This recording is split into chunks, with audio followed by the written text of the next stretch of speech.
지면으로 알아보는 인천 소식 신문 속 뉴스입니다. 각 신문사별 헤드라인입니다. 먼저 중부일보는 박남춘 인천시장이 임기 3년을 지내며 그동안 인천에서 해묵고 굵직한 각종 난제들을 해결하면서 주목을 받고 있다고 보도했습니다. 이 소식 잠시 후에 자세히 알아봅니다. 경인일보는 75세 이상 어르신에게 쓰일 화이자의 코로나19 백신 25만 명분이 지난 24일 국내에 도착했다고 보도했는데요. 백신은 중간 물류센터를 거치지 않고 지역 접종센터 22곳으로 배송돼 다음 달 1일부터 75세 이상 고령층 예방접종에 사용된다고 전했습니다.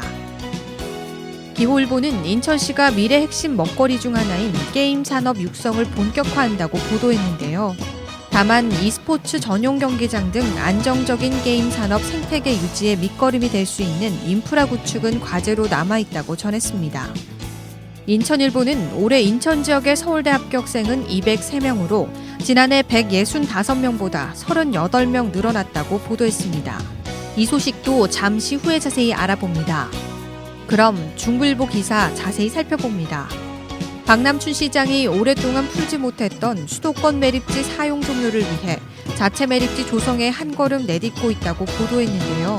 앞서 지난 1월에는 영종과 신도를 잇는 평화도로를 착공하면서 서해 남북 평화도로 건설 사업을 본격화했다고 전했습니다.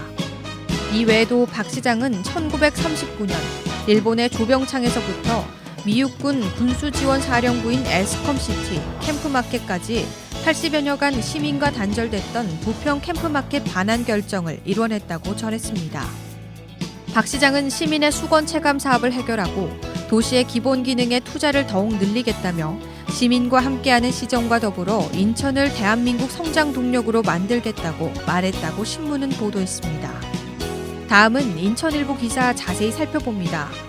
올해 인천 지역 서울대 합격생이 역대 최다인 203명으로 집계되는 등 주요 대학의 합격생을 다수 배출하면서 인천교육이 퀀텀 점프를 했다는 평가가 나온다고 보도했습니다.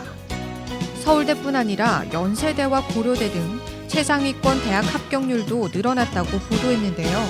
올해 이 같은 성과는 급격한 학령 인구 감소 속에서 이루어졌다는 점에서 의미 있는 평가라고 전했습니다.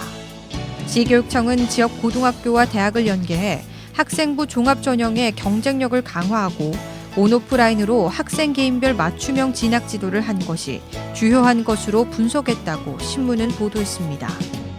지금까지 신문 속 뉴스였습니다.